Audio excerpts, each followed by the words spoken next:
بسم اللہ الرحمن الرحیم۔ السلام علیکم۔ مغرب کا وقت تھا، سورج ڈوب رہا تھا اور آج پھر میرے شوہر نے ویسا ہی کیا جیسا وہ روزانہ کرتا آ رہا تھا۔ میں نے دیکھا کہ میرا شوہر کچن میں گیا، اس نے وہاں سے دیسی گھی کا ڈبہ اٹھایا اور صحن میں آ کر چارپائی پر بیٹھ گیا اور پھر اپنی ناک میں دیسی گھی لگانے کے بعد گھنٹہ اس چارپائی پر لیٹا رہا۔ اس کے بعد رات کو 10 بجے جیسے ہی چارپائی سے اٹھا تو اپنے ہاتھ سے کوئی چیز چھپا کر جیب میں ڈالی اور فوراً سے پہلے کمرے میں چلا گیا، لیکن جانے سے پہلے یہ ضرور کہہ گیا کہ رات کو لائٹ بند ہی رکھنی ہے، میں لائٹ جلی ہوئی نہ دیکھوں ورنہ بہت برا ہوگا۔ پچھلے کچھ دنوں سے اس نے میرے ساتھ ایسا ہی رویہ رکھا ہوا تھا، سخت ترین۔ میں بہت تنگ آ گئی تھی اس رویے سے، اور اس کے بعد جو وہ کام کر رہا تھا اس کے کاموں سے بھی میں کافی تنگ تھی، کیونکہ کافی دنوں سے اس کے کام مشکوک نظر آتے تھے۔ میں نے اس سے پوچھنے کی بہت کوشش کی، لیکن اس نے مجھے چپ کروا دیا اور کہا کہ جس بات سے تمہارا مطلب نہیں وہ پوچھا بھی مت کرو۔ مجھے شدید غصہ آیا۔ میں چاہ رہی تھی کہ اپنے گھر والوں کو اس کے رویے کے بارے میں بتاؤں، لیکن پھر یہ سوچ کر خاموش ہو گئی کہ میرے ماں باپ پریشان ہو جائیں گے۔ جب میری شادی ہو کر میں آئی تھی تو میرا شوہر میرے ساتھ بہت خوش رہتا تھا، میرا بہت خیال رکھتا تھا، اور میرے گھر والے بھی مجھے لے کر خوش تھے کہ میں اپنے گھر میں سکون سے رہتی ہوں۔ سسرال میں بھی سب اچھے تھے، کبھی کسی بات کی کوئی پریشانی نہیں ہوئی، لیکن اب اچانک میرے شوہر کی باتیں کافی مشکوک ہو رہی تھیں اور میرے لیے یہ پریشانی کا باعث تھی۔ 2 3 دن کے بعد دوپہر کے وقت میری تائی ساس ہمارے گھر آئی۔ اس وقت گھر میں ساس سسر اور نند نہیں تھی۔ میں نے تائی ساس کو چائے وغیرہ دی اور ان کی خوب آؤ بھگت کی، لیکن وہ بھی کچھ پریشان نظر آ رہی تھی۔ میں نے ان سے پوچھا کہ آپ اتنی پریشان کیوں ہیں، تو انہوں نے بڑی رازداری سے مجھے کہا کہ میں ہر وقت تمہارے لیے پریشان رہتی ہوں، تمہارا شوہر بہت چالاک انسان ہے، اس نے بڑے بڑے کارنامے سر انجام دیے ہیں اور اس کے ایسے ایسے راز ہیں کہ میں کیا بتاؤں، تم اس سے بچ کر رہا کرو، کہیں وہ تمہیں نگل ہی نہ جائے۔ ان کی باتیں سن کر میں شدید حیران ہوئی۔ میں نے ان سے جاننے کی بہت کوشش کی، لیکن انہوں نے مجھے کچھ نہ بتایا۔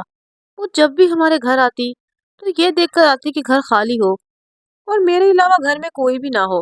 10 منٹ 2 4 باتیں میرے گھر والوں کے خلاف کرتی اور چلی جاتی۔ میں نے کبھی بھی ان باتوں کا برا نہ بنایا، لیکن آج مجھے ان کی باتوں میں سچائی نظر آ رہی تھی کہ ہو نہ ہو میرے شوہر کا کوئی تو راز ہے جو وہ مجھ سے چھپا رہا ہے۔ اسی راز کو میں جاننا چاہتی تھی۔ اس بارے میں نے اپنی چھوٹی بہن سے بات کی تو وہ بھی حیرت زدہ ہو گئی اور مجھے کہنے لگی جب رات کو تمہارا شوہر سویا ہو تو تم اس کی جیب ٹٹولو، تمہیں کچھ نہ کچھ تو مل ہی جائے گا۔ میں نے بھی اس کی بات پر عمل کرنے کا سوچا اور رات کا انتظار کرنے لگی۔ مغرب کے وقت جب میرے شوہر نے دوبارہ وہی عمل دہرایا اور رات کو سونے کے لیے چلا گیا تو میں کچھ دیر تک باہر بیٹھی رہی۔ جب مجھے یقین ہو گیا کہ وہ مکمل طور پر سو گیا ہوگا تب میں کمرے میں جانے کے لیے اٹھی، لیکن میرے کمرے کے اندر سے کنڈی لگی ہوئی تھی۔ میں نے 1 2 بار کھٹکایا لیکن کوئی آواز نہ آئی۔ تبھی میری نند اپنے کمرے سے باہر نکل کر آئی اور مجھے کہا بھابھی بھائی نے کہا ہے کہ وہ سخت بیمار ہے اور انہیں شدید نیند آئی ہوئی ہے، اسی لیے آج وہ کمرے میں اکیلے سونا چاہتے ہیں، آپ میرے کمرے میں آ کر سو جائیں۔ میرے سر پر ساتوں آسمان آ گرے۔ مجھے اپنی نند کے سامنے شدید شرمندگی کا سامنا کرنا پڑا، لیکن میں آہستہ آہستہ قدم اٹھاتی اپنے نند کے کمرے کی جانب چلی گئی۔ مجھے دل میں اس بات کا بہت افسوس ہو رہا تھا کہ اگر آج دروازہ کھلا ہوتا تو میں جان جاتی کہ اس کی جیب میں کیا ہے جو وہ اس قدر چھپا کر رکھتا ہے، لیکن ساتھ ہی مجھے اپنے شوہر پر بہت غصہ آیا جس نے مجھے اس قدر پریشانی میں ڈالا ہوا تھا۔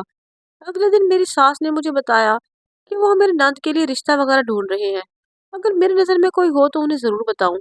میری ایک دوست آمنہ نے بھی مجھے کہا تھا کہ وہ اپنے بھائی کے لیے رشتہ ڈھونڈ رہی ہے۔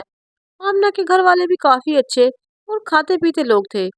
میں نے آمنہ کو فون کیا اور اسے کہا کہ میری نند بہت خوبصورت ہے، اگر تم لوگ رشتہ دیکھنے کے لیے آ جاؤ تو انشاءاللہ بات پکی ہو سکتی ہے۔ میری دوست آمنہ نے کہا کیوں نہیں، ہم لوگ ضرور آئیں گے، تم لوگ مجھے اپنے گھر کا ایڈریس بھیج دو۔ آمنہ نہیں جانتی تھی کہ میری شادی کہاں ہوئی ہے۔ جب میں نے اسے اپنے گھر کا ایڈریس لکھوایا تو آمنہ نے مجھے بے یقینی سے سوال کیا تمہاری شادی اسد سے ہوئی ہے؟ تو میں نے بھی بہت خوشی سے جواب دیا ہاں۔ آمنہ نے پھر مجھ سے پوچھا کیا تم خوش ہو؟ مجھے اپنا پردہ رکھنا ہی تھا، اس لیے میں نے اس کا جواب بھی ہاں میں ہی دیا۔ تو آمنہ نے مجھے کہا کہ آج کے بعد مجھے فون مت کرنا اور نہ ہی میرے ساتھ کوئی رابطہ رکھنا، کیونکہ میں شدید نفرت کرتی ہوں تمہارے سسرال والوں سے بھی اور خصوصاً تمہارے شوہر سے۔ سمجھ لینا کہ آج کے بعد تمہاری دوست تمہارے لیے مر گئی۔ آمنہ کی باتیں سننے کے بعد میں کتنی ہی دیر موبائل ہاتھ میں پکڑی ہوئی کھڑی رہی۔ مجھے اس کی باتوں کی ذرا بھی سمجھ نہ آئی کہ وہ اس طرح سے کیوں بول رہی ہے۔